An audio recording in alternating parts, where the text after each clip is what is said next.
Shalom and welcome, brothers and sisters. Shalom y bienvenidos hermanos y hermanas a esta sesión de preguntas y respuestas con Baruch, parte 2. Sean bienvenidos todos los que están viendo este programa. Nos alegra mucho que estén aquí en esta segunda parte. Desde Israel me acompaña, por supuesto, el Dr. Baruch Korman. Hola Baruch, ¿cómo estás? Shalom Cristian, estoy muy bien. Siempre es un gusto verte. Igualmente me alegra verte. Quisiera agradecer a todos nuestros espectadores. Hemos tenido una respuesta fenomenal en la sesión de preguntas, parte 1. Gracias. Vamos a iniciar enseguida esta nueva sesión de preguntas porque tenemos mucho que cubrir y hay muy buenas preguntas. Comenzamos entonces, Baruch. Si estás listo, empecemos. Comencemos. La primera pregunta es de Dayana de Brisbane, aquí en Australia. Dice, usted ha dicho que cree que estamos entrando en los últimos días. Oí una enseñanza que decía que Dios iba a separar a los verdaderos creyentes. ¿Qué debemos hacer para asegurarnos de que estemos en el grupo de verdaderos creyentes para poder pasar la eternidad con Él? Bien, creo que hay indicadores proféticos que nos dicen que estamos aproximándonos rápidamente hacia el inicio de los dolores de parto.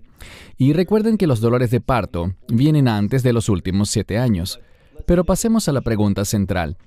Para que podamos estar en el reino de Dios por la eternidad, simplemente tenemos que aceptar el Evangelio, una presentación precisa del Evangelio, según la cual nosotros somos salvos por la sangre del Mesías, por su muerte redentora en la cruz.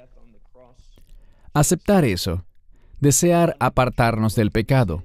Nuestras acciones no son un factor determinante. Queremos apartarnos del pecado y caminar con Dios, volver a Él en la fe, aceptando esa muerte e invitándolo a ser el Señor de nuestra vida. Todo el que haga eso estará en el reino de Dios. Y sí, habrá un tiempo de separación. Sabemos que en la primera carta de Juan dice que hay un grupo que saldrá de nosotros, es decir, de la iglesia. Salieron de nosotros porque nunca fueron de nosotros. De modo que sí habrá un tiempo de separación y, como el Mesías nos enseñó, los cuidados de este mundo, cuando la gente se entera de que por causa de la fe podemos sufrir, podemos perder cosas, podemos ser odiados, hay quienes dirán, yo nunca acepté pasar por eso. Yo nunca quise sufrir por esta creencia religiosa. Esto no es para mí. Ellos nunca lo entendieron, nunca se comprometieron. Pero una persona sincera que reciba el Evangelio con base en la fidelidad de Dios, ni siquiera en la nuestra. Cuando nosotros no somos fieles, Él es fiel, dice la palabra. Así que con base en su fidelidad, nosotros estaremos allí. Gracias, muy buena respuesta. Gracias por hacerla. La siguiente es de Laura Vences, que vive en Arlington, Texas, Estados Unidos. Mi pregunta es sobre Gog y Magog, Ezequiel 38 y 39.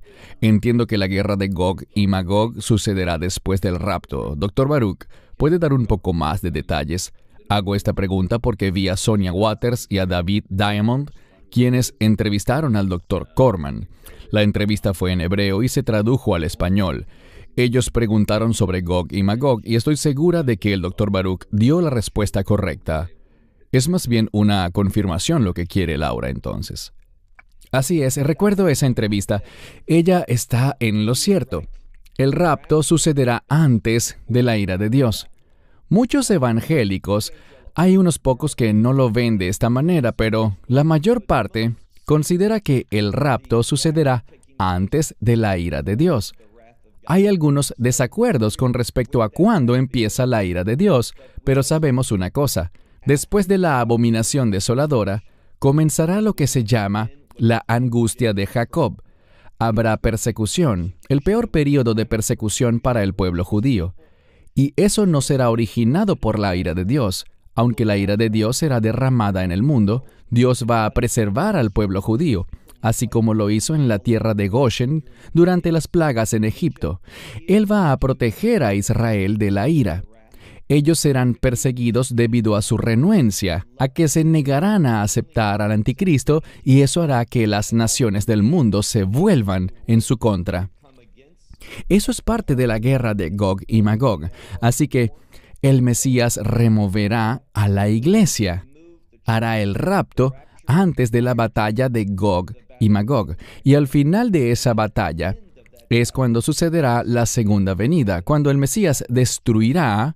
Estamos haciendo un libro, ya está listo de hecho, que se trata del anticristo, y el último capítulo está dedicado íntegramente a Ezequiel 38 y 39, y se habla mucho de esto. Y sí, el rapto sucederá antes de todo lo relacionado con la guerra de Gog y Magog, la cual termina con la segunda venida. Es la misma guerra de la batalla de Armagedón. De modo que, sí, confirmo que eso será después del rapto. Grandioso, gracias.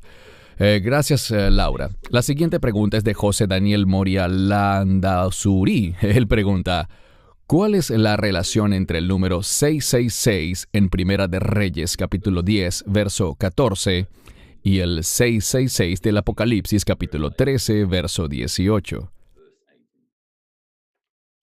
No existe ningún tipo de conexión en lo absoluto. Creo que este asunto es importante porque el hecho de que la marca de la bestia sea el número 666 no quiere decir que ese número tenga nada malo. Así que si estás pensando en comprar una casa cuya dirección sea 666 de la calle tal, no tienes que preocuparte por eso y pensar, ¿estaré haciendo algo malo al comprar una casa con esta dirección? Ese número no tiene nada de malo en sí. Les daré un ejemplo y luego iré al centro de la cuestión.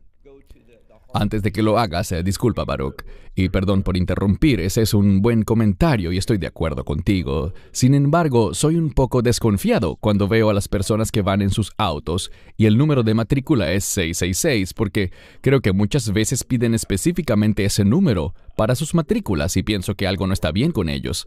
Pero oigo lo que dices y este es un caso distinto. Sí, si alguien quiere elegir ese número porque está relacionado con fines satánicos, identificándose con el hombre de iniquidad, con el hombre de pecado, con el anticristo, si alguien tiene esa afinidad, yo tendría mucho cuidado, no con el número, sino con esas personas, y lo que las motivó a elegir ese número para su matrícula. Estoy muy de acuerdo contigo en eso. Pero digamos que alguien cometió un crimen y la policía investigó y sabe que esa persona comió antes del crimen en cierto restaurante y que su recibo de la cuenta del restaurante fue por $10. Y buscan entonces a todas las personas que comieron allí ese día y preguntan quién tiene un recibo por $10. Y ese recibo por $10 identificará al culpable. Creo que todos estaríamos de acuerdo en que no hay nada de malo con el número 10 de esa cuenta de $10 por una comida. Pero simplemente si alguien pide el mismo plato y le dan la cuenta por el mismo monto, eso no los relacionaría para nada si lo hicieran en un día diferente. Así que el número 666 en las Escrituras no se identifica como un número malo, maldito, o un número que debería preocuparnos. No creemos en supersticiones. No sean supersticiosos con esto. Lo que sabemos es que tanto en hebreo como en griego, las letras del alfabeto tenían valores numéricos. Y por ejemplo, el valor numérico de la palabra Dios, Elohim, en hebreo, y la palabra naturaleza, Teva, aunque se escriben muy distinto, tienen una cantidad de letras diferente, se obtiene el mismo valor numérico de esas dos palabras. Y hay personas que al sumar las letras de sus nombres, asignando un valor numérico a cada letra, puede dar como resultado el número 666 para muchas personas, y eso no significa nada. Eso lo que hará es lo siguiente: cuando el anticristo tome poder y empecemos a ver su imperio malvado y blasfemo, y sepamos su nombre, uno podrá tomar ese nombre, tal como se escribe, bien sea en hebreo o en griego, y al sumar las letras, si se obtiene 666, eso confirmará que ese hombre es el anticristo. Ya que, repito, no es un número malo, es simplemente una forma de comprobar si alguien es sospechoso. ¿Podría ser este el anticristo? se puede hacer eso y verificar. El hecho de que ese número aparezca en Primera de Reyes 10, verso 14, en una medida de peso, no tiene ningún tipo de conexión. Bien, gracias. Y me alegra que comentaras eso también, porque recuerdo que en los años 80 hubo un movimiento en el que todos andaban buscando entre gente famosa para mirar los números de sus nombres. Y si era 666, decían que ese podía ser el anticristo. Eso tuvo mucho auge en los 80. Estoy revelando mi edad, pero no importa. La siguiente pregunta nos la envía Lloyd Bagwell desde Devon, Inglaterra. Me gustaría mucho una Biblia interlineal, pero creo que Baruch dijo que la mayoría no eran muy buenas. ¿Podría darme una sugerencia sobre una buena Biblia interlineal en inglés, por favor? Sí, puedo. Él comenta que a ti no te gusta la traducción Nueva Versión Internacional en inglés y quizás podrías agregar un par de ejemplos, sin demorarnos mucho, de cuán malas son algunas de las traducciones de la Nueva Versión Internacional. Esta fue una de las preguntas que no nos dio tiempo de responder la última vez y pedí personalmente a Christian si sería tan amable de incluirla esta semana porque es una pregunta muy importante que identifica muchas cosas. Creo que hay que dedicarle un buen tiempo. En primer lugar, hay una Biblia interlineal en inglés de J. Patrick Green. De hecho, es una de las más comunes si vas al sitio de Amazon o a una tienda cristiana. Si tienen una Biblia interlineal, seguramente será esta, y es muy, pero muy buena. Les comento que no es que la mayoría de las Biblias interlineales sean malas. Yo me refería a las Biblias interlineales que se encuentran en Internet y en software. Digo esto porque muchas de ellas no son verdaderamente interlineales. Las llaman así, pero no lo son. Lo que hacen es esto. Toman el texto en griego, codifican cada palabra y luego codifican, por ejemplo, el sitio web Bible Hub, que es un buen sitio web. Este tiene algo parecido a una Biblia interlineal, pero no es interlineal, sino que simplemente toma la versión New American Standard Bible y dispone la traducción de esa versión de modo que corresponda en paralelo con la palabra en griego de la cual se deriva esa traducción. Una Biblia interlineal, de hecho, no toma en cuenta la traducción. Ellos traducen cada palabra en hebreo o en griego de forma literal y la colocan allí. No es una traducción como tal, es una traducción de cada palabra individualmente sin intentar formar oraciones fluidas, comprensibles o lo que sea. Esas son útiles. El problema es cuando tenemos una que dice ser interlineal, pero que no es más que un arreglo de palabras de una traducción. Eso no nos ayuda porque solo nos muestra cómo una versión bien conocida de la Biblia, sea la King James, la New American Standard o la NIV, la Nueva Versión Internacional, tradujo una palabra determinada. Eso no es lo que debe hacer una Biblia interlineal. Se supone que ésta nos diga cuál es el significado literal de cada palabra y no cómo alguien más la tradujo dentro de un versículo. Las Biblias interlineales, si realmente lo son buenas y hay muchas versiones en inglés, pero recomiendo la de J. Patrick Green. Ahora pasemos al asunto de la Nueva Versión Internacional en inglés. Él pregunta que por qué no me gusta. Bien, esa es una forma suave de decirlo. Yo detesto la Nueva Versión Internacional en inglés porque es un engaño. No es una traducción, es un parafraseo. Lo que ellos hacen es que en vez de tomar 1 o 2 versículos, como lo hace la versión en inglés New Living Bible, con el fin de parafrasear largas porciones de la Escritura, la NIV, la Nueva Versión Internacional, lo hizo en porciones más pequeñas, pero sigue siendo un parafraseo. Y Christian, no sé si tengas una Biblia a la mano. Quisiera que viéramos un par de pasajes de la Escritura. Busquemos Juan capítulo 8, versículo 59. Juan 8, 59. Y lo que vemos es que si tomas la New International Version en inglés, y aquí la tengo en mi teléfono, dice lo siguiente. En esto, tomaron piedras para apedrearlo, pero Jesús se escondió, escapándose del recinto del templo. Esto hace pensar que Jesús tenía miedo. que Él se escondió y que luego de esconderse, fue capaz de escapar de aquellos que iban a apedrearlo. En la Nueva Versión Internacional dice slip away, que significa escabullirse, escapar. Sí, correcto, escapándose del recinto del templo, slipping away. Ahora voy a leer este verso y lo traduciré del griego. Y esto es lo que dice literalmente. Por tanto, ellos tomaron piedras con el fin de arrojárselas a él. Aquí usaron una frase que no es la misma palabra de apedrear, es una palabra que significa lanzar. De hecho, es la palabra balosín, de allí se deriva la palabra bola o balón. ¿Qué haces con un balón? Lo lanzas. Así que este verbo significa lanzar. Por tanto, tomaron piedras con el fin de arrojárselas, pero Yeshua, y este es el problema, si miras la Nueva Versión Internacional, traducen esto en una voz activa. Él se escondió. Pero no es eso lo que dice. Aquí hay una voz pasiva y significa Él fue escondido. Algo lo escondió. Una fuerza, un ser, alguien lo ocultó. Hay una gran diferencia, ¿sí? Así es. Y luego dice, y Él salió del templo, pasando por en medio de ellos. Él los atravesó, o atravesó así. Él no se escondió de ellos. Él no se escapó. Al final de este verso, y lo dice 2 veces, dice que Él, y esta palabra significa atravesar o pasar.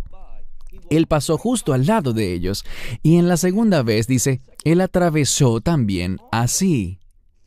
Que significa que lo hizo enfrente de ellos porque algo lo volvió invisible, fue escondido de alguna manera. Yo creo que podríamos asumir que esto fue un milagro, que Dios hizo esto. Pero la Nueva Versión Internacional lo hace ver como si Él fuera un cobarde que se escondió de ellos en lugar de caminar confiado en medio de la multitud, aparentemente porque estaba oculto a los ojos de ellos. Así que es una gran diferencia. Y también añaden palabras. Vamos a buscar un par de casos más. Veremos 2 más rápidamente. Busquemos Marcos capítulo 7, verso 19. Algo que debemos tener todos es temor de Dios. Se nos dice en el libro de Apocalipsis, no le añadan a este libro ni le quiten. Creo que podemos estar de acuerdo en que el mismo principio aplica para toda la Biblia. No debemos añadirle ni quitarle nada. Si vamos a traducir la palabra de Dios, debemos hacerlo de la forma más precisa posible. Podemos tener ciertas discrepancias sobre cómo hacer que la traducción sea más fluida e inteligible, pero hay que guardar consistencia. Veamos el pasaje de Marcos 7, 19. El texto tiene que ver con impureza ceremonial, impureza espiritual. Y esto estaba basado en una enseñanza del hombre. También tiene una aplicación bíblica, pero ellos estaban diciendo, y eso no está en las Escrituras, que si un judío toca a un gentil, eso puede corromper, puede volver impuro al judío. Y es necesario lavarse las manos de cierta manera específica para librarse de esa impureza. Cristian, ¿has visto que en alguna parte de la Biblia diga, según la ley de Moisés, que eso sea posible? ¿Que si uno toca a otro ser humano que sea gentil, uno queda impuro? Claro que no. En ninguna parte lo dice. Esto es lo que dice el verso 19. ¿Por qué? Aparece la palabra oti. Porque esto no entra en su corazón, sino en su barriga, y sale hacia la letrina, la cloaca, el sanitario. Toda comida limpiando. ¿Qué significa esto? Yeshua estaba respondiendo que nuestros cuerpos están muy bien hechos. Así que, si como algo que contiene alguna impureza o está sucio, impuro desde el punto de vista de ellos, Él les dijo, ¿no saben que el cuerpo cuando le metes comida por la boca, esto va al estómago, y todo lo que no sea bueno para el cuerpo sale hacia afuera. El cuerpo lo rechaza, lo expulsa. De manera que ese proceso limpia el cuerpo. Así que no hay que preocuparse de lo que ellos decían, de esa supuesta impureza o contaminación. Pero veamos cómo lo tradujo la Nueva Versión Internacional en inglés. Dicen cosas que están fuera de contexto y le añadieron palabras. Dice aquí, porque no entra en sus corazones, usando el pronombre en plural, cuando debería ser en singular, su corazón, sino en su estómago, y luego fuera del cuerpo. Bueno, dice, sale a la letrina. La palabra cuerpo no está. Y luego dice entre paréntesis, pero como parte de la Escritura, porque tomaron la última frase que habla de la limpieza del cuerpo y dicen esto. Y diciendo esto, Jesús declaró limpios todos los alimentos. La frase, y diciendo esto, no está en la Escritura. Jesús declaró, tampoco aparece en la Escritura. Y usaron esa última parte que hablaba de la limpieza del cuerpo, de que el cuerpo limpia los alimentos de lo que sea malo y lo expulsa, para decir que Jesús declaró limpios todos los alimentos. Y ya saben qué traman con esto. Esto no es una traducción. Esto es algo altamente problemático y muy inexacto. Este es el último. Veamos esto rápido. Colosenses 2:17. Aquí Pablo estaba hablando del día sábado, la luna nueva, las leyes sobre alimentación y las fiestas. Cuando entendemos esto, nos da una referencia sobre las cosas del reino que están por venir y que es el Mesías quien proyecta la sombra que nos da cierta indicación sobre cómo es el reino de Dios, el carácter del reino de Dios. Esto es lo que dicen ellos, y solo hay una palabra diferente, pero significa mucho. Todo esto es una sombra de las cosas, hasta ahí está bien. Luego la Nueva Versión Internacional dice que estaban por venir. Lo correcto no es estaban por venir, sino que están por venir. Así que lo cambiaron totalmente para decir, se suponía que vendrían estas cosas, pero ya no. Falso. La realidad, y aquí debe ir una palabra que significa sustancia, el cuerpo. Lo que proyecta la sombra es el Mesías.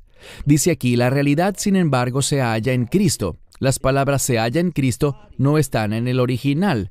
Y la palabra no es realidad, sino la sustancia, el cuerpo que proyecta la sombra.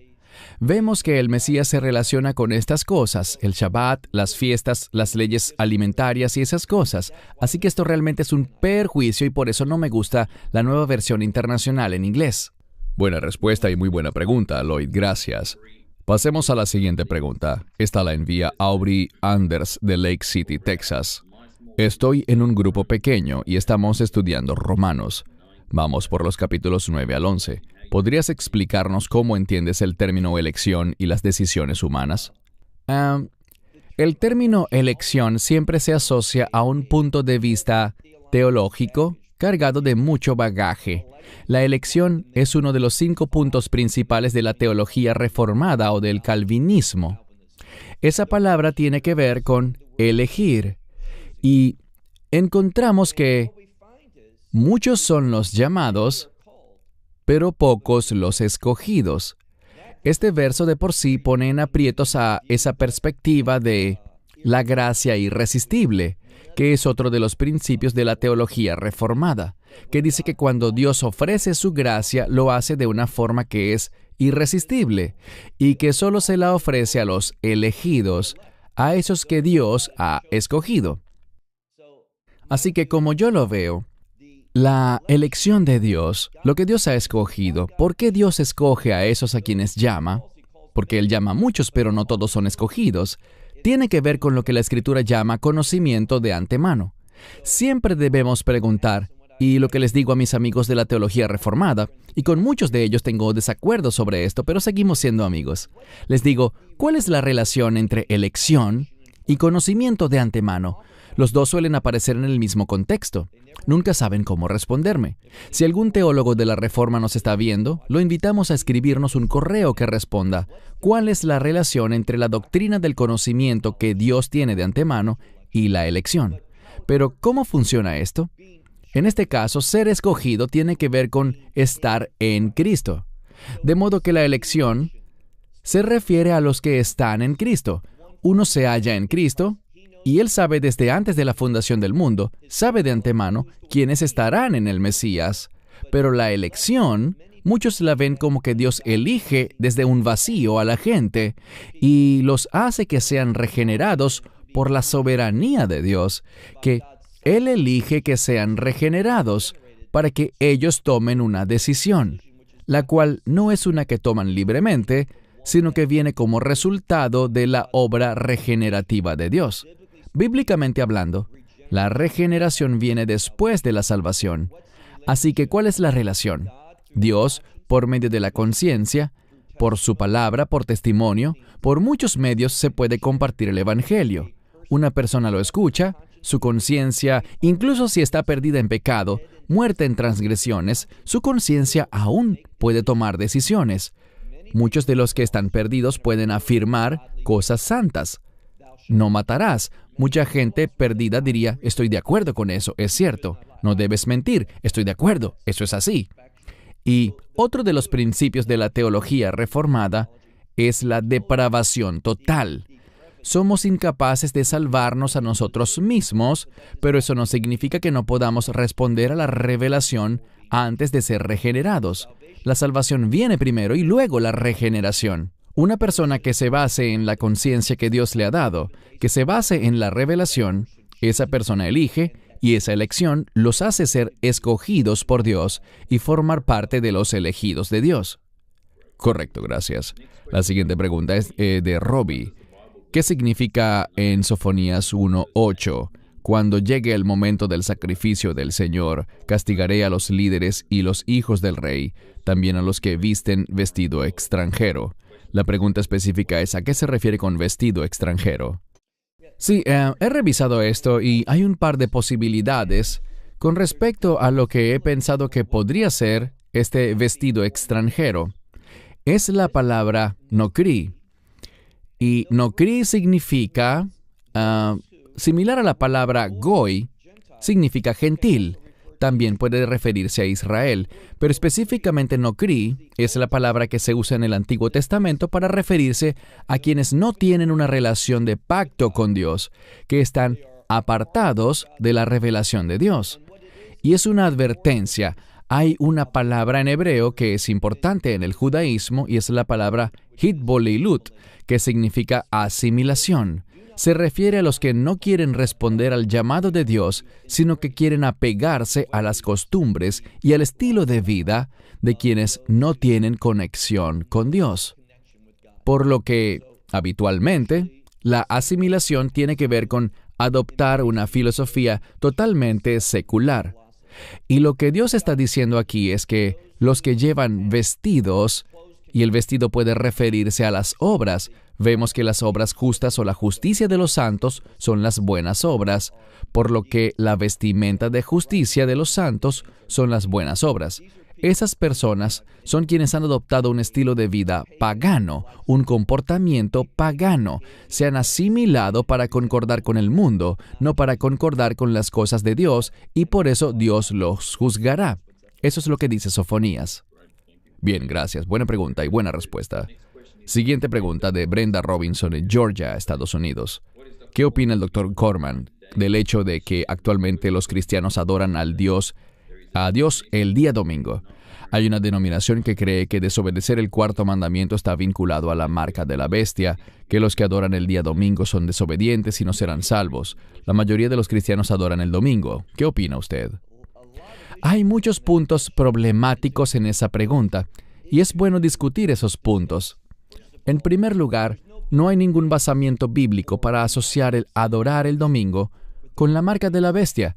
Les diré a todos los que nos ven que si pueden mostrarme un versículo que diga y relacione la marca de la bestia con adorar el domingo, porque yo no he visto ninguno, eso sería muy raro y no creo equivocarme en esto.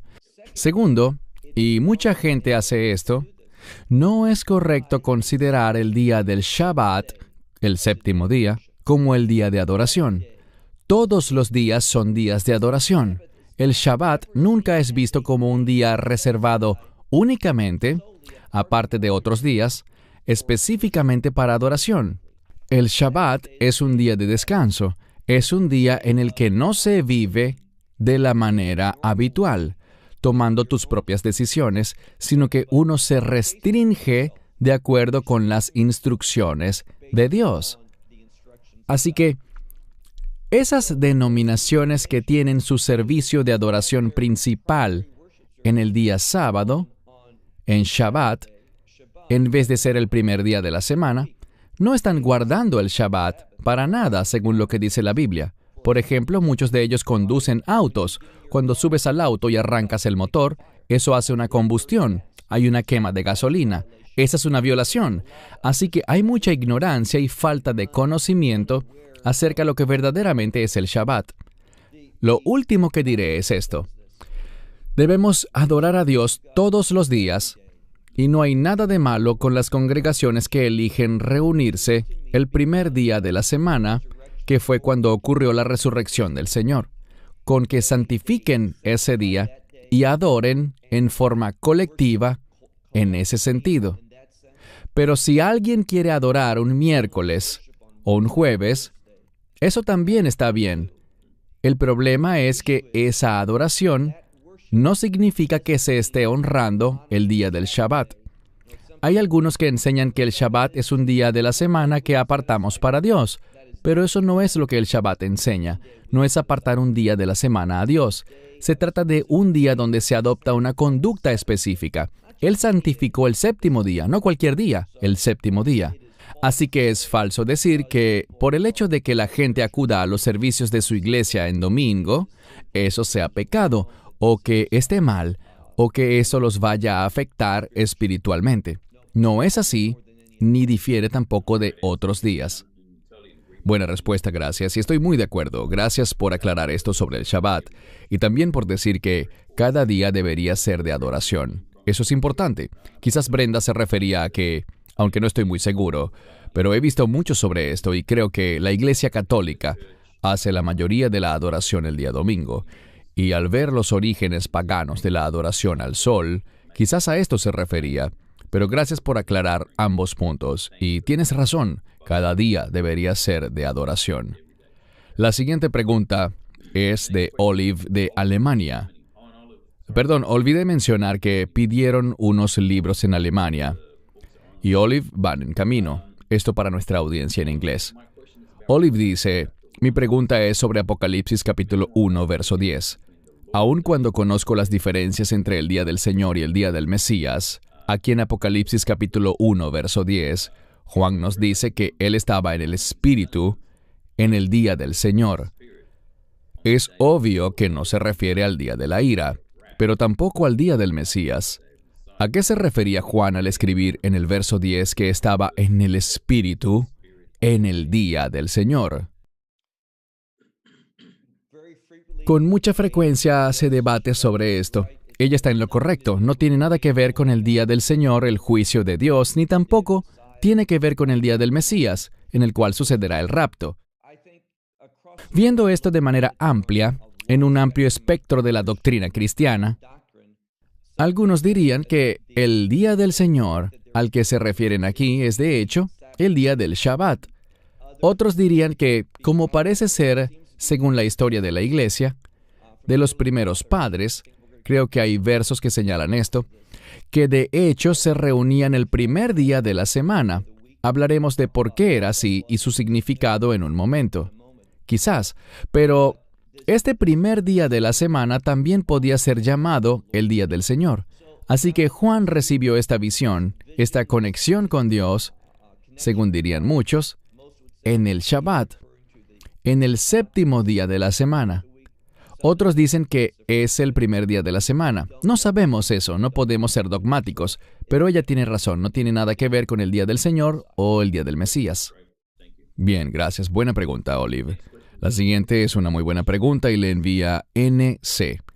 Las personas que acepten al Mesías como su Salvador y padezcan de depresión, trastorno bipolar, esquizofrenia, etc., ¿irán al cielo si mueren padeciendo esas enfermedades mentales?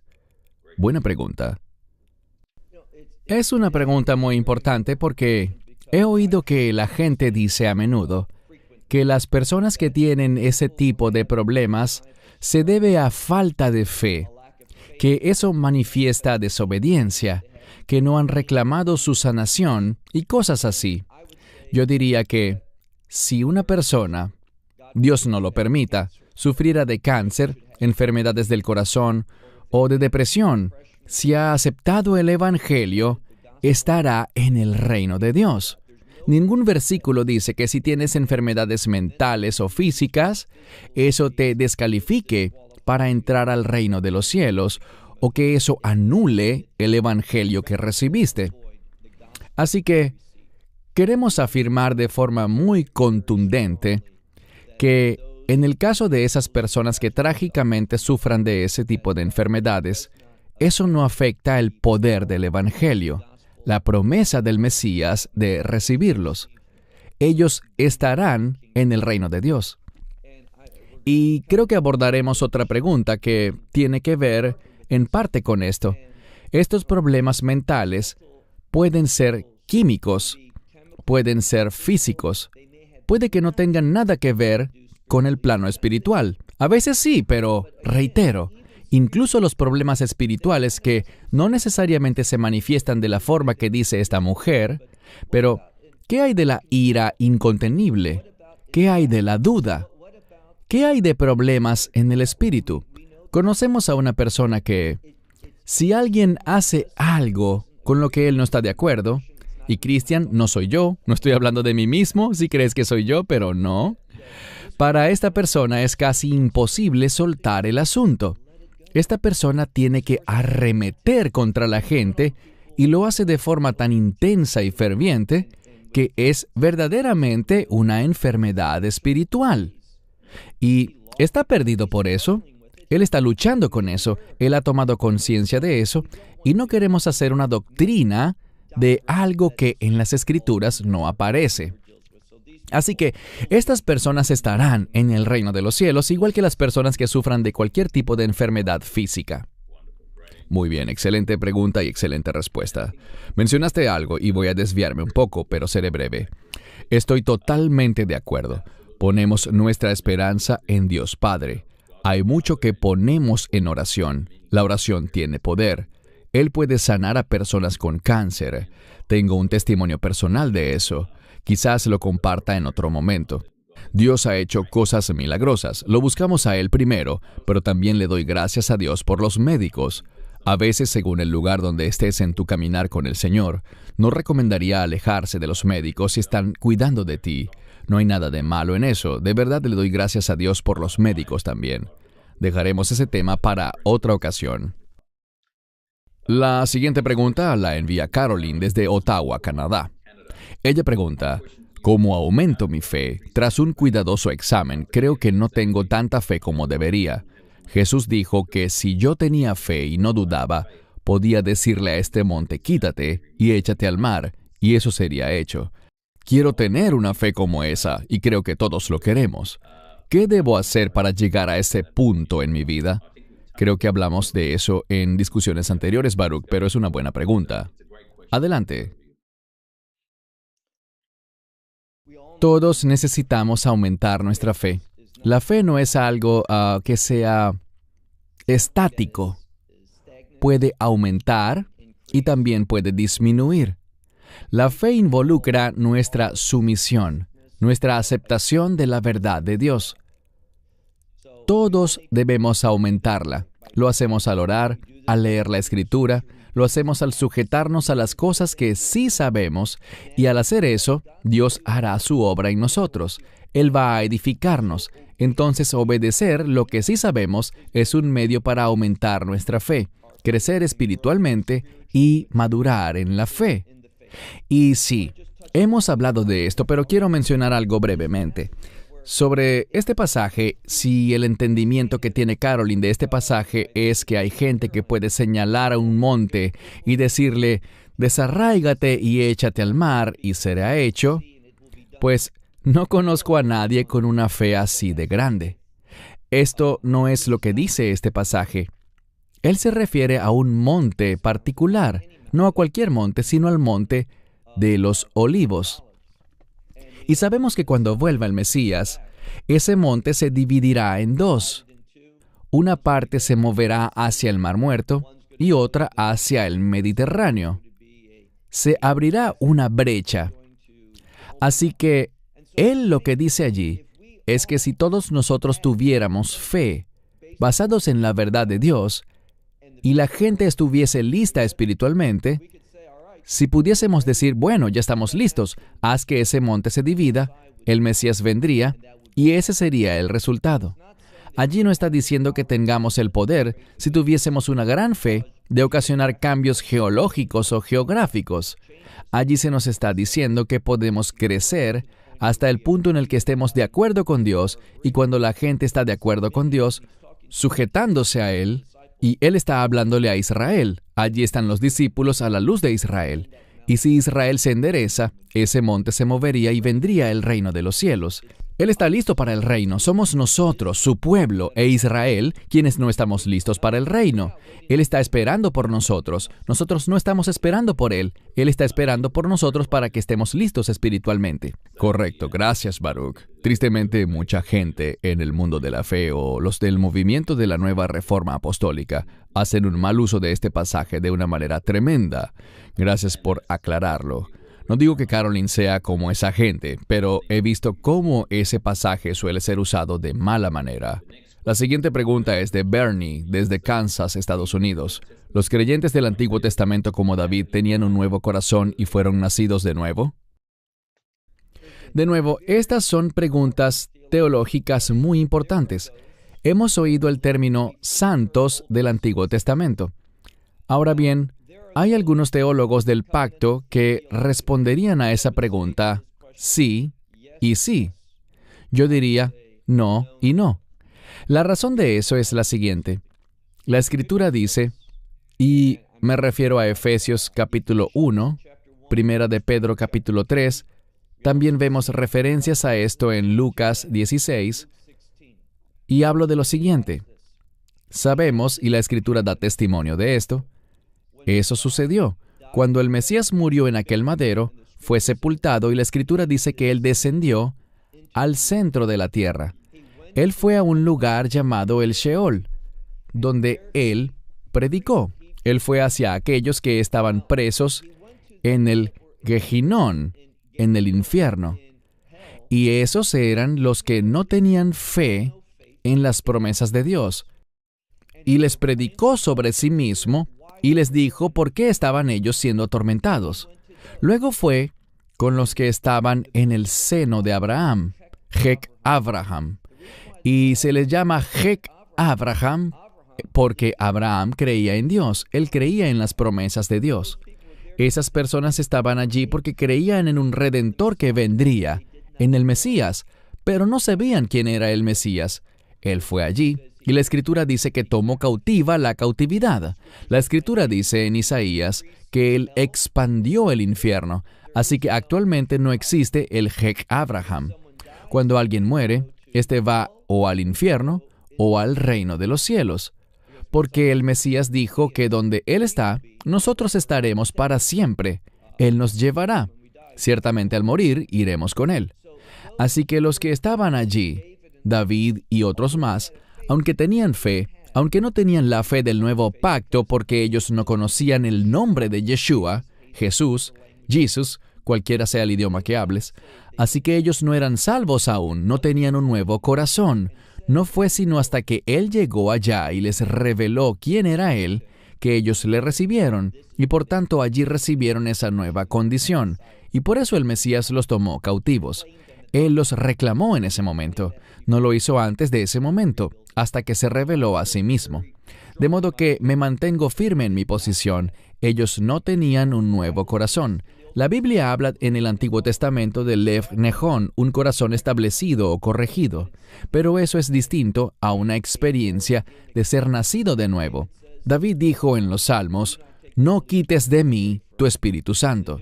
En el Nuevo Testamento sabemos que el Espíritu Santo nunca se alejará de un creyente. Nunca nos dejará ni nos abandonará. Así que mi respuesta es no. Ellos no tenían un nuevo corazón. No, ellos no habían nacido de nuevo.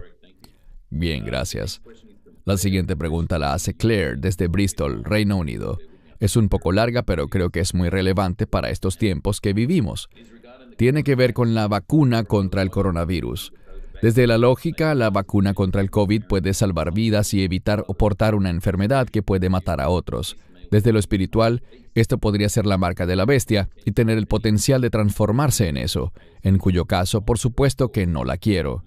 Falta que pasen muchas cosas, según entiendo, antes de la marca de la bestia. ¿Podría tratarse de algo así? ¿Cuál es la perspectiva bíblica ante este dilema, por favor? La imposición de la vacuna que veo en Israel me hace pensar que esto podría ser parte del sistema de la bestia. También se dice que la vacuna contiene células de bebés abortados y seguramente no deberíamos ponérnosla. ¿Qué pasa si no nos vacunamos, pero estamos ante Dios matando a otros sin saber, por no habernos puesto una vacuna que pudo haber evitado esas muertes? Estoy muy confundida y perturbada por lo que podríamos hacer. Déjame decir que es maravilloso que una persona esté luchando para tomar decisiones en su vida, que quiera hacerlo honrando a Dios, pensando en su responsabilidad con otras personas y preocupándose además por no apoyar algo tan atroz y abominable como lo es el aborto. Por eso quiero decir que felicito mucho a esta persona por enviar una pregunta como esta. Ahora, con respecto a mi respuesta ante este planteamiento, debemos mirar la Biblia con un poco más de cuidado, porque en lo referente a la marca de la bestia, vemos que esta marca consiste en jurar lealtad, y hablo de una lealtad absoluta, al imperio del anticristo, y al anticristo como tal. A nadie que reciba esa vacuna contra el coronavirus o el COVID-19, se le pide que firme una declaración de lealtad realmente hacia nada. Vas hasta el lugar donde te ponen la vacuna, ellos se contentan de dártela, sin importar en qué crees o en qué no crees, o si te gusta o no te gusta el gobierno. Con la marca de la bestia no será así. Solo la recibes si te sometes al anticristo. Así que podemos decir que la vacuna contra el COVID-19 no está conectada con la marca de la bestia en forma directa. Ahora bien, retrocederé un poco en esto y diré lo siguiente. Lo que tal vez vayamos a ver, y noten que digo tal vez, son algunas de las bases para la metodología del imperio del anticristo. Ellos, al principio, porque fíjate, en Israel, y es que solo tengo referencias de Israel, que es donde vivo, ellos decían, si no te vacunas, no podrás ir a las tiendas a comprar, no podrás hacer esto, no podrás hacer aquello. Bien, la gran mayoría de esas cosas fueron promovidas, fueron advertidas, pero nunca se instauraron en la práctica. Es cierto, al día de hoy, que no puedes cenar en un restaurante en Israel, adentro, bajo techo, a menos que estés vacunado. ¿Qué hacen los dueños de los restaurantes? Ponen mesas en las partes de afuera.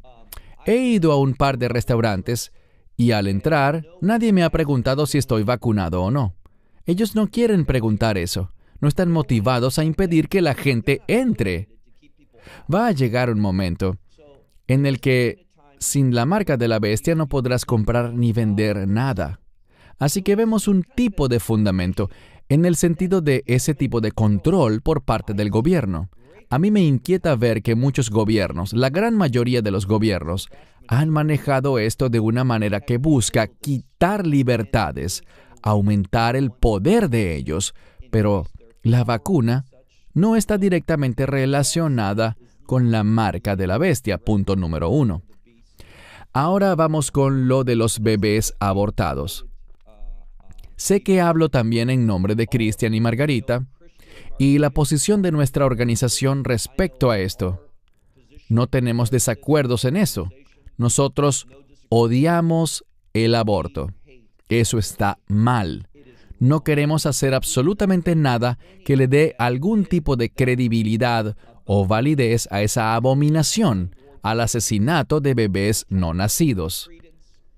Ahora bien, al escuchar esto que dicen algunas personas sobre el contenido del tejido de bebés no nacidos en la vacuna, yo hice una investigación.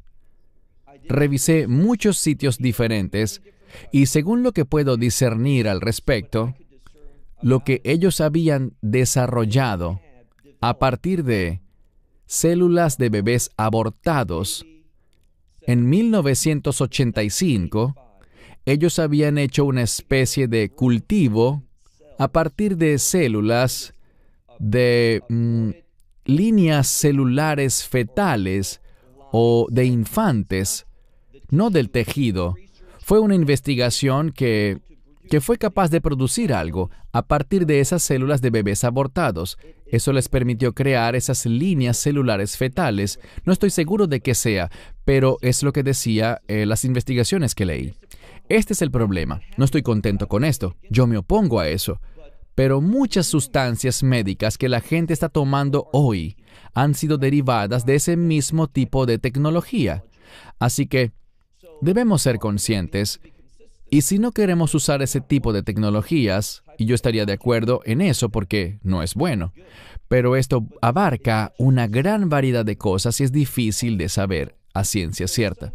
Así que algunas de las cosas que se dicen sobre la vacuna contra el COVID-19 y bebés abortados han hecho una caracterización incorrecta y se ha hecho una consideración al respecto que no es consistente con otro tipo de tratamientos médicos, medicinas y otras cosas que se han creado con esa misma metodología.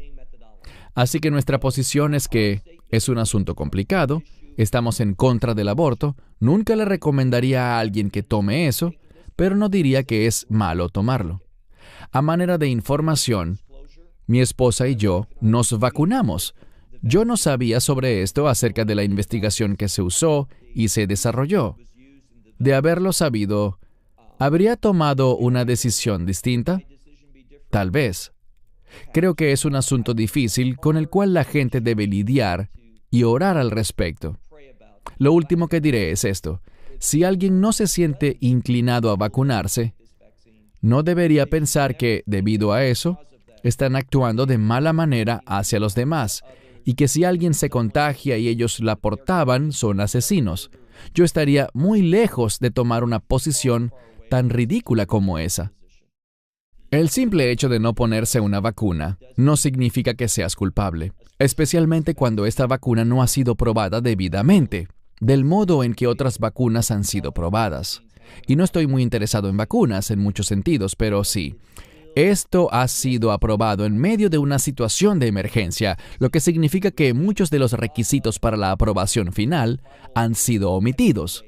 Por eso algunos dicen, y no sé si este sea el término correcto, que aún está en fase experimental.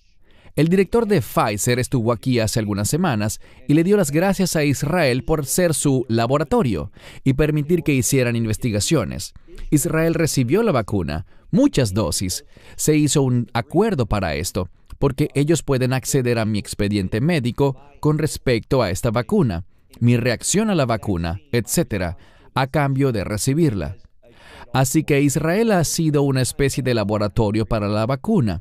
Esto tal vez no le caiga bien a algunas personas que quizás no quieran sentirse como conejillos de indias. Muy buena respuesta, Baruch, y creo que es todo un tema el que Claire ha señalado, y tal vez requiera un poco más de exploración, quizá otra discusión. Porque sé, y estoy muy de acuerdo contigo, Baruch, no solo con la posición ante el aborto, sino también con lo referente a la marca de la bestia, la cual será un paso deliberado que la gente dará. Siento la inquietud del corazón de Claire. Vemos que los gobiernos están condicionando a las personas para que cumplan con el sistema. Vemos mucho eso. Cómo cientos de gobiernos están haciendo cumplir esto, y tienes razón. Creo que... Y no hablo de Israel, pero he visto que en muchas partes del mundo ya están poniendo restricciones si no te pones la vacuna. Los viajes es la primera restricción. Se está hablando de un pasaporte digital. Creo que ciertamente es el comienzo del sistema que vendrá en un futuro, pero es un proceso de condicionamiento y ciertamente no me gusta. No estoy de acuerdo con eso. Fue una excelente respuesta y es un buen tema. Muchas gracias, Baruch. La siguiente pregunta nos la envía Leslie Ann Forgy, que vive en Winnipeg, Canadá. Hace poco escuché a otro maestro enseñar sobre el acortamiento que se menciona en Marcos 13:20 y también en Mateo 24:22 y Romanos 9:28. Dijo que, aun cuando Yeshua va a volver en el tiempo en el que Él estableció, el tiempo que precede a ese regreso podía ser acortado desde el inicio de los 7 años. Dijo que incluso podría acortarse a 1 año. Esa enseñanza está escrita en torahfamily.org. Mi pregunta es, ¿podrían acortarse esos 7 años? Disculpa, Cristian, estoy de pie porque hoy es el día de conmemoración del Holocausto en Israel. Están sonando unas sirenas, así que es tradición ponerse en pie y guardar unos minutos de silencio. Por supuesto, pondré el video en pausa. Muy bien, ya estamos de vuelta.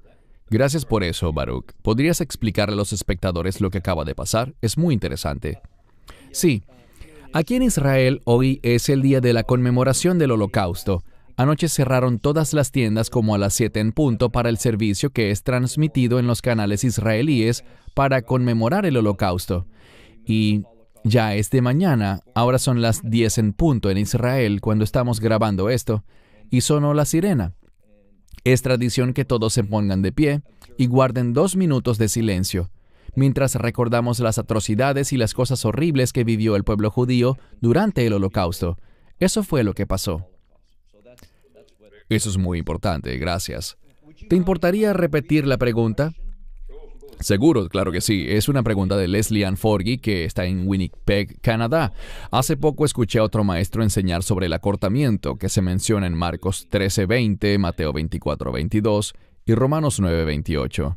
Dijo que aun cuando Yeshua va a volver en el tiempo que él señaló, el tiempo que precede a ese regreso podría ser acortado, es decir, acortado desde el principio de los 7 años. Dijo que incluso podría acortarse a 1 año. Mi pregunta es, ¿podrían acortarse esos 7 años? Comentaré un par de cosas con respecto a esa pregunta. Primero, creo que es problemático decir que hay un tiempo establecido, que Dios estableció un tiempo. ¿Dios conoce ese día? Absolutamente. El asunto en cuestión tiene que ver con la segunda venida, no con el rapto. Él se refiere a ese tiempo de gran tribulación que atravesará a Israel. Y para interpretar esto, es muy peligroso cuando alguien que no es la persona que hizo la pregunta, sino alguien a quien ella escuchó, la persona que dijo que tal vez se acorte a 1 año. ¿Cuál es el basamento bíblico para decir un tipo de información parecida a esa? Acortar algo, desconocemos totalmente qué tan corto será. Yo he interpretado esto de esta manera.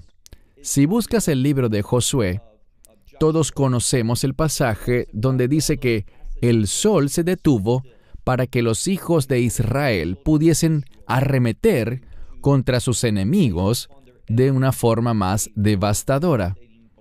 Así que el sol se detuvo y el día duró más tiempo. Yo interpreto esto, y vean que no es más que una interpretación. No sabemos en forma dogmática qué quiso decir, pero podría ser que estos días van a acelerarse.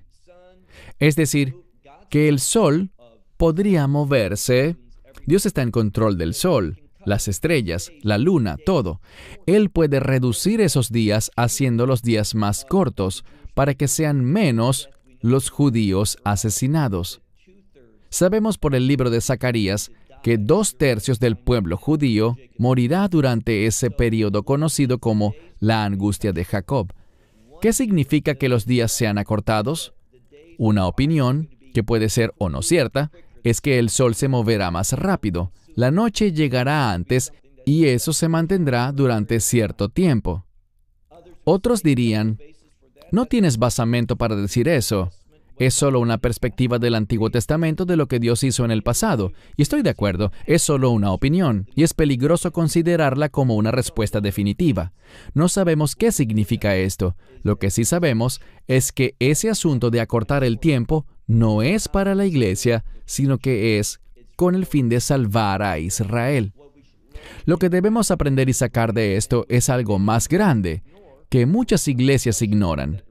Veremos una pregunta que se relaciona mucho con esto en un momento, y es que, si Él está haciendo esto de acortar los días por el bien de Israel, ¿no nos dice eso que Dios aún tiene un amor, un compromiso de seguirse moviendo en los últimos días para que un remanente de Israel alcance la salvación? Esa es la gran conclusión que sale de este versículo. No se trata de deducir si será un año menos, si serán 6 meses. No, mejor no especulemos. Saquemos las conclusiones de lo que podemos saber. Esto nos certifica el compromiso de Dios con Israel. Bien, gracias. La siguiente pregunta tiene 2 partes. La envía Frank Canlomo Peary desde Nottingham, Inglaterra. Primera parte. ¿Es correcto que un creyente en nuestro Señor Mesías Yeshua coma carne halal? Te dejaré que contestes esa primero. Bien. Esto hay que responderlo en 2 niveles. En primer lugar, el Nuevo Testamento dice que no debemos comer sangre, y a menos que al animal lo maten de forma adecuada y la carne sea tratada debidamente, habrá sangre en ese animal. Ese es uno de los aspectos. El segundo aspecto es que Pablo habló de comer carne sacrificada a los ídolos. El problema con eso es, no solo que a veces estrangulan al animal para matarlo, ese es otro asunto, sino que le sacan la sangre para usarla en prácticas idólatras y cosas así. Y lo que Pablo dijo, y voy a citar la Escritura, voy a parafrasearla, pero de manera muy precisa. Pablo dijo, si vas a una casa y alguien pone carne, quizás esa carne del mercado primero fue sacrificada a los ídolos. Y él dijo, ¿saben? Esas cosas no tendrán un impacto espiritual en mí. El Espíritu Santo habita en mí, porque alguien haya hecho un acto religioso que no está conectado para nada con Dios, no cambia la carne. Eso no implica nada, y eres libre de comerla. Pero, dijo él, si te dicen que esa carne fue sacrificada a los ídolos, entonces no la comas, porque eso sería como participar en aquello, afirmar eso. Mi respuesta a esto en el verso 1 sería que si alguien me dice, bueno, yo como más que todo carne kosher, pero si alguien me dice que esta carne es halal, yo no la comería, porque no quiero dar ningún tipo de apoyo al Islam, ni a ninguna otra falsa religión, ni a doctrinas de demonios, ni nada de eso. Así que si una persona debe comprarla porque en el lugar donde vive esa es la única carne que venden, no creo que eso les haga daño. Pero si dicen, estamos orgullosos de vender carne halal en nuestra tienda, yo no comería carne, si ese fuera el caso, porque no quiero que la gente piense que yo apoyo al Dios pagano islámico. Absolutamente. Parte 2 de la pregunta.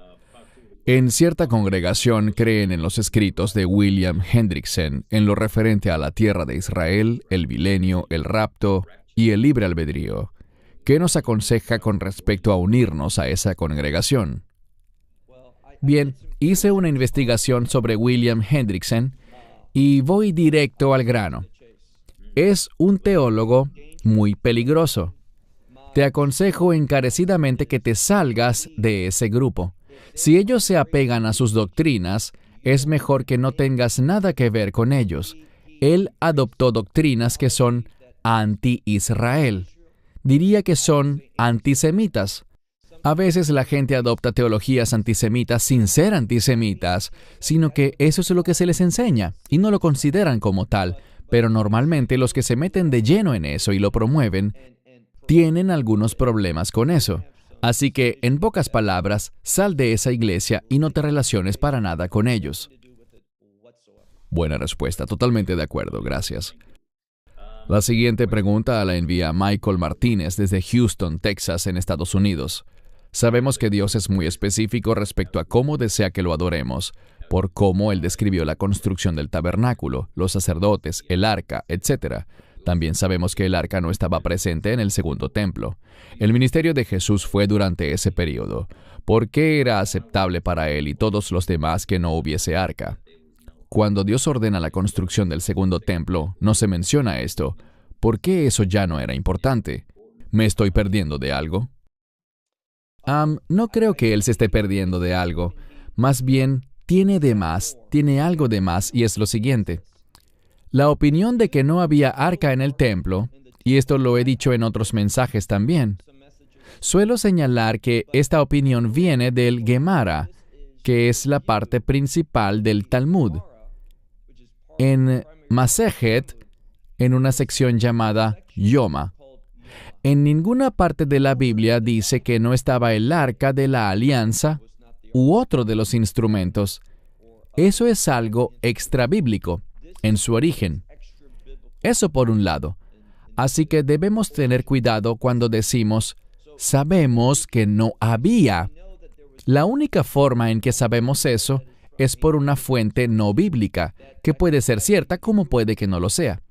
Esto es lo que yo pienso con respecto a eso. El hecho de que el Mesías estuviese allí no le da al templo credibilidad.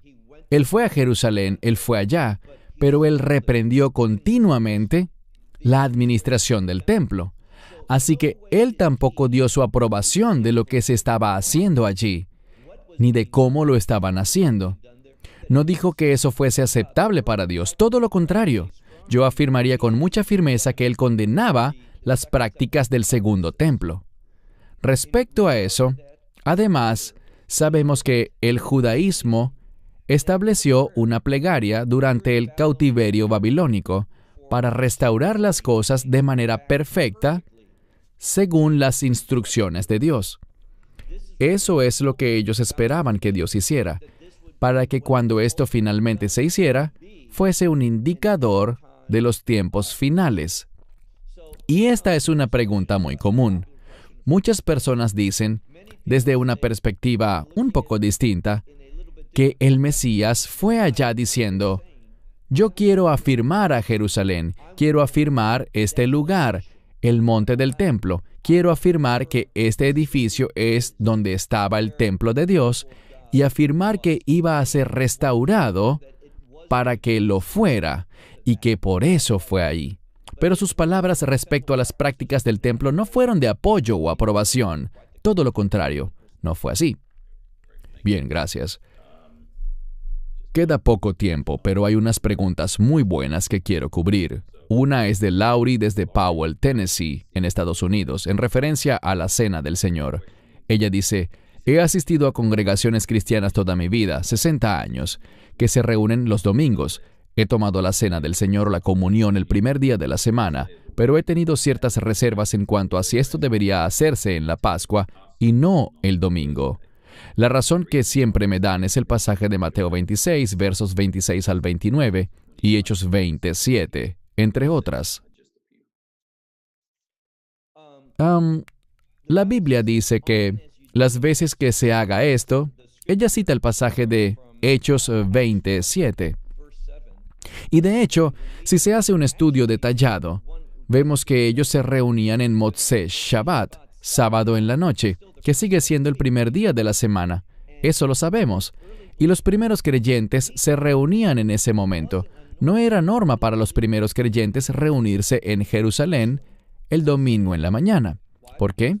Porque estaban haciendo el servicio del templo, el servicio en las sinagogas en ese momento. Ellos se reunían los sábados por la noche, que es, de hecho, el primer día de la semana. Y vemos que otros pasajes nos llevan a creer que ellos, con frecuencia, hacían una comida que incluía la cena del Señor, tomar del fruto de la vid y el pan, el matzah, como una manera de proclamar y compartir su fe.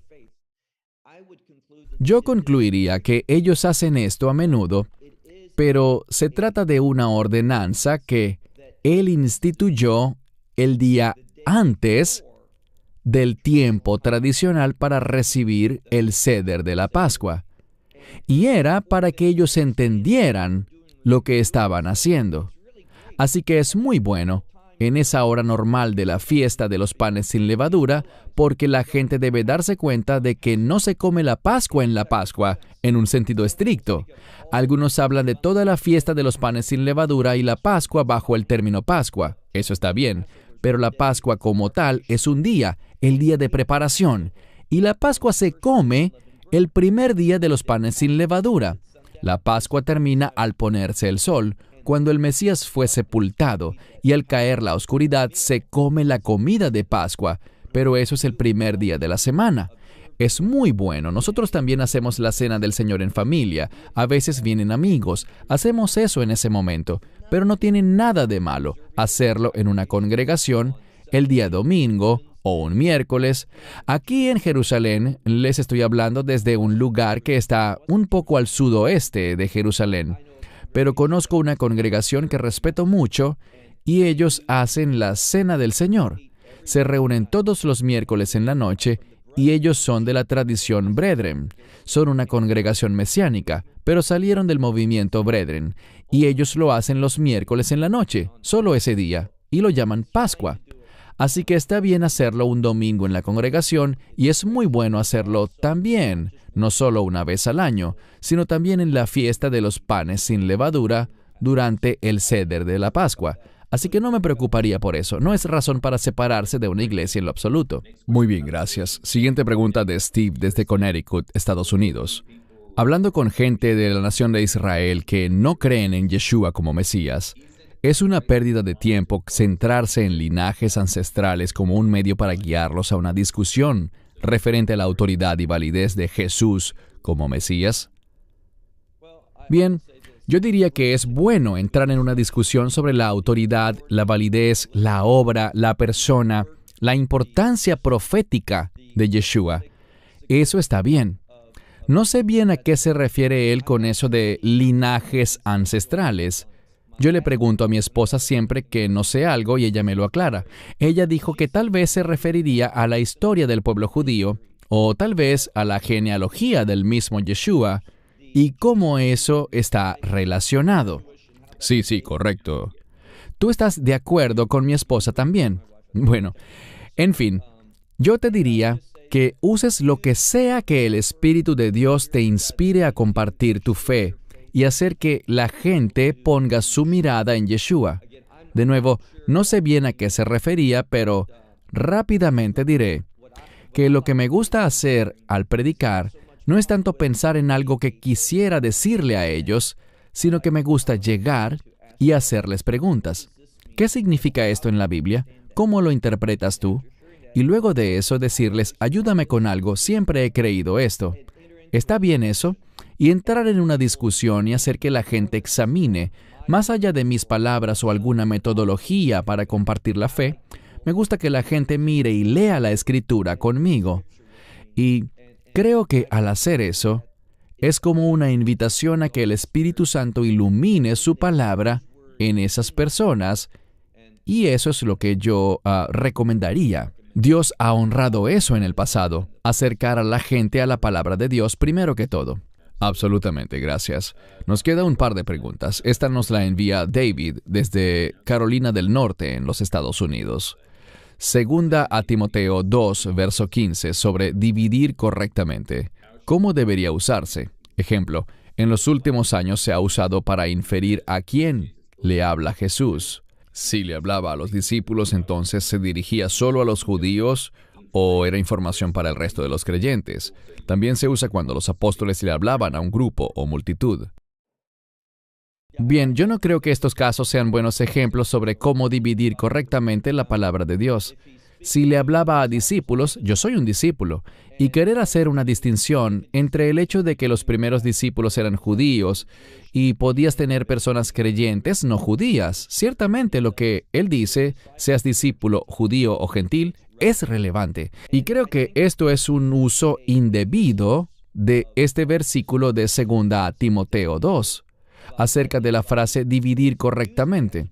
Están usando eso para tratar de reforzar una falsa metodología. Dividir correctamente la palabra de Dios implica el uso de métodos exegéticos y hermenéuticos adecuados. Exegético significa extraer el significado del texto. Hermenéutico se refiere a las leyes y metodologías comprobadas para interpretar las Escrituras. Y, por desgracia, quedan cada vez menos seminarios y universidades bíblicas que entrenan a las personas en esas metodologías que se han usado eficazmente por siglos. Y lo que están haciendo ahora los seminarios es que caen en cosas como las de este ejemplo. Esa interpretación viene de perspectivas y doctrinas predeterminadas, de ciertas preferencias. Ellos enseñan eso y luego van a la palabra de Dios para hacer que la palabra soporte sus doctrinas. Así que siempre que se tiene una idea preconcebida, vas a mirar la Escritura y tergiversarla e interpretarla de manera que se alinee contigo. Pero si no formas tus opiniones con base a lo que te hayan dicho, sino que extraes lo que la Escritura dice, eso será algo muy diferente. Y por eso le advierto a la gente que no crean así como así en estas designaciones teológicas. Ejemplo, ¿los 7 años es un periodo de tribulación? ¿Qué quieres decir con eso? ¿Dónde dice eso? O por ejemplo, esta otra, los 144,000. Oigo a tanta gente, y algunos son buenos maestros de la Biblia, a quienes respeto, que son de bendición para mí cuando me siento a escuchar sus enseñanzas, cuando los escucho por internet. Pero algunos dicen, los 144,000 judíos evangelistas. Díganme cuál es el pasaje que dice que ellos son judíos evangelistas. Ninguna escritura lo dice, pero repiten una cosa tantas veces, la gente se la cree y luego acuden a la escritura para intentar justificar eso que ya creemos. Eso es peligroso. Eso no es dividir la palabra de Dios con el método correcto. Y quizás eso signifique tomar un curso para aprender sobre esto. Buena respuesta, gracias. La última pregunta nos llega de alguien en Melbourne, Australia. ¿La palabra de Dios permite una plataforma para la psiquiatría? Aunque sea 1% para dar revelaciones cristianas del poder de Dios, la búsqueda de ayuda psiquiátrica es inmensa. Apreciaría tener claridad sobre esto. Sí, la búsqueda de ayuda psiquiátrica es muy grande actualmente. Hay tanta gente en tratamientos, recibiendo asesoría de consejeros, psiquiatras, psicólogos o lo que sea. Yo iría con mucha cautela. En general, es decir, la gran mayoría de lo que se cree y se enseña en el estudio de la psicología, sus principios fundamentales son extremadamente problemáticos. Yo no tengo mucha afinidad con la psiquiatría. Dicho esto, tengo un buen amigo que vive en Cocoa Beach, Florida. Él estudió medicina, se graduó de médico y se especializó en psiquiatría. Y él es un creyente firme. Y él mismo dice que tiene que apartar, hacer a un lado mucho de lo que le enseñaron en, ¿cómo se dice la palabra? Psiquiatría. Sí, el conocimiento psiquiátrico. Y él reemplaza eso por principios cristianos y hace un excelente trabajo. Él es un creyente muy firme y maduro.